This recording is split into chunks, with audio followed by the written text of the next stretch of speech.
ഞാൻ ചോദിക്കാൻ മാറ്റി വെച്ചൊരു കാര്യമാണ് ഈ നായകനായിട്ട് പാട്ടുപാടി ചുറ്റിക്കറങ്ങി അഭിനയിച്ചിരുന്നൊരു കാലമുണ്ട്.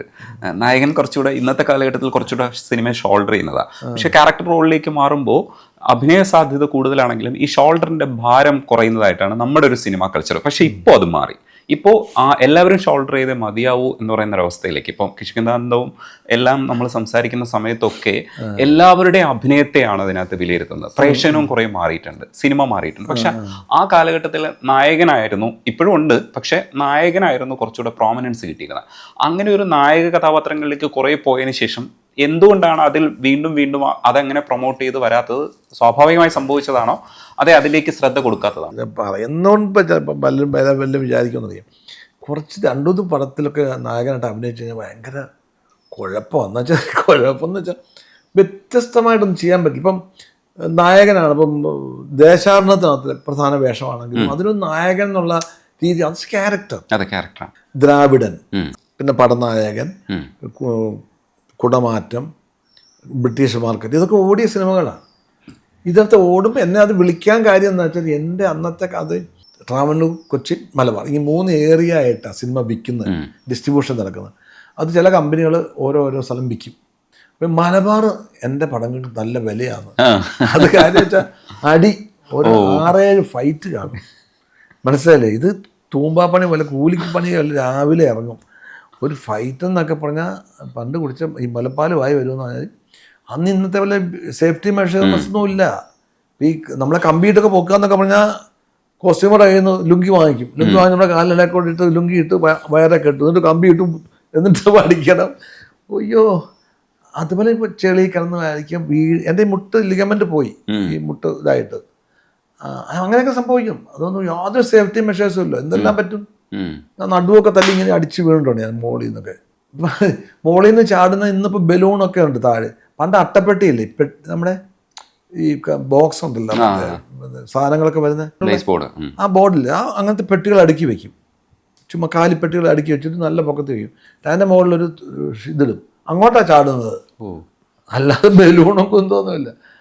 അങ്ങനത്തെ വളരെ ഒരവസ്ഥയിലായിരുന്നു. ഒരു ആക്ടർ എന്നുള്ളത് അല്ല, അതൊരു പണി, ഒരു കൂലിപ്പണി പോലെ ഒരു അഭ്യാസമാണ്.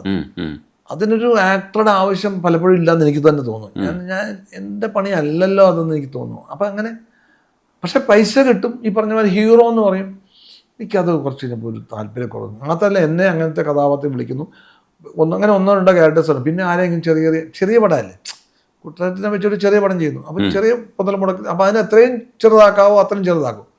ഒരിക്കലും നമുക്ക് വളർച്ച എന്ന് സംഭവം, ആക്ടർ എന്നുള്ള വളർച്ച ഉണ്ടാവില്ല.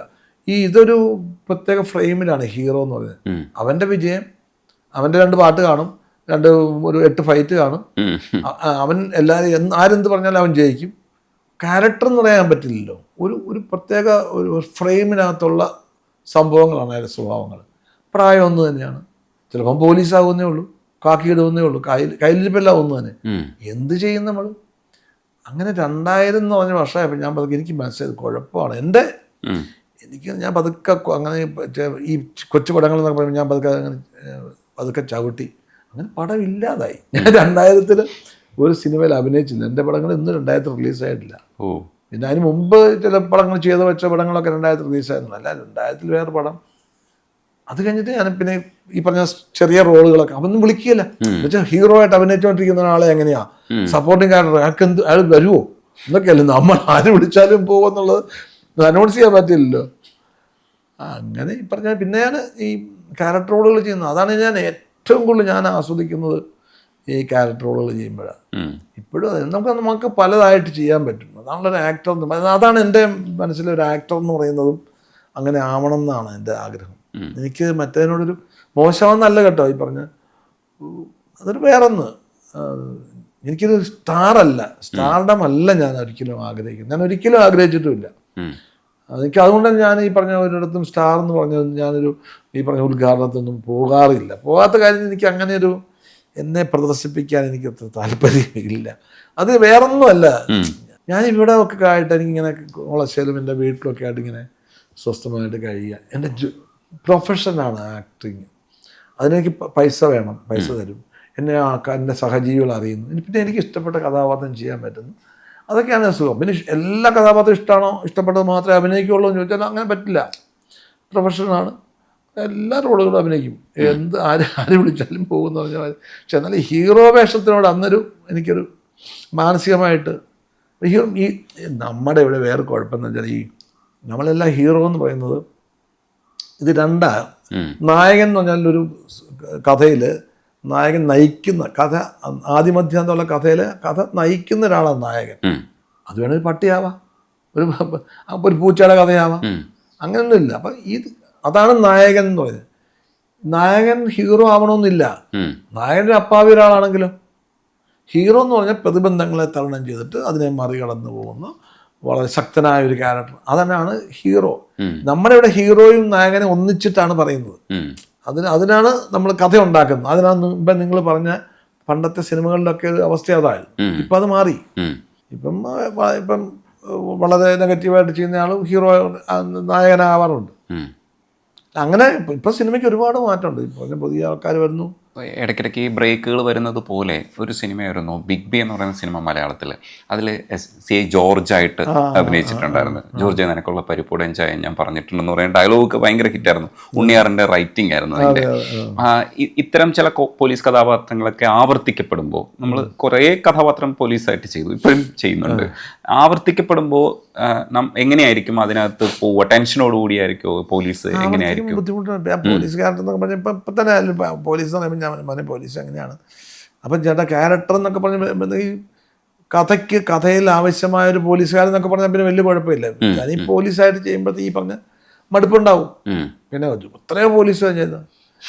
പിന്നെ പോലീസിന്റെ വ്യത്യസ്തമായ പോലീസ് പല ഇപ്പം സ്റ്റോപ്പ് വയലൻസ് ഒരു വൃത്തികെട്ട പോലീസുകാരൻ. ഒരു വൃത്തികെട്ടാന്ന് വെച്ചാൽ ഇത്രയും വൃത്തികെട്ട കഥാപാത്രം ഞാൻ ചെയ്തിട്ടില്ല. അത് എനിക്ക് തന്നെ അയാളോട് ദേഷ്യത്തുണ്ട്. അങ്ങനത്തെ ചില ക്യാരക്ടേഴ്സ്, അതൊക്കെയാണ് ഈ പറഞ്ഞ വില്ലൻ എന്നൊക്കെ പറയുന്നത്. അല്ലാതെ ഈ പറഞ്ഞ ഞാനൊരു ക്യാരക്ടർ ചെയ്യുമ്പോൾ അത് വില്ലനായിട്ടോ അല്ലെ കോമഡി എന്ന് പറഞ്ഞത് അങ്ങനെ പ്രത്യേക ഒരു വേർതിരിവ് ഞാൻ കാണാറില്ല. ഞാൻ ക്യാരക്ടർ എന്നുള്ള രീതിയിലാണ് എൻ്റെ സമീപനം. അത് ചിലപ്പോൾ അയാൾ പ്രേക്ഷകന് തമാശയായിട്ട് തോന്നാം. ഞാൻ ചിലപ്പോൾ അതിനകത്ത് ഇപ്പം മേലപ്പുറം വേണ്ടി ഞാൻ തമാശ ഒന്നും കാണിക്കുന്നില്ല. ഞാൻ അങ്ങനെ പയ്യനാണ് എങ്ങനെയായിരിക്കും ഞങ്ങൾ ചിരിച്ചു പറഞ്ഞു. അല്ല, അതാണ് ചെയ്യുന്നത്. അല്ലാതെ അതിനകത്തൊരു തമാശന് വേണ്ടിയിട്ട് ശിപ്പായി ലഹള എന്നുള്ളതിനകത്ത് ഞാനൊരു വളരെ MD ആണ്, ഒരു കമ്പനി MD ആണ്, വളരെ ഡീസൻ്റാണ്, വളരെ സത്യസന്ധനാണ്. പക്ഷെ പുള്ളിക്കൊരു വീക്ക്നെസ്, സ്ത്രീകൾ പുള്ളിക്കൊരു വീക്ക്നെസ്, അതാണ്, അതിന് ഹ്യൂമറാണ്. പക്ഷെ ഞാനത് തമാശന് വേണ്ടിയിട്ടൊന്നും ചെയ്യുന്നില്ല. ഇയാളെ ചില നോട്ടവും അയാളുടെ പെണ്ണുങ്ങളെ കാണുമ്പോൾ ഒക്കെ പുള്ളിയുടെ മനസ്സിലുള്ള അത് നമ്മൾ ചെയ്യുന്നതാണ്. അത് പ്രേക്ഷകൻ കാണുമ്പോൾ തമാശ ആയിട്ടില്ല. തമാശന് വേണ്ടിയിട്ട് തമാശ ചെയ്താൽ തമാശ ആവില്ല. അതാണിപ്പോൾ പലർക്കും പറ്റുന്നത്.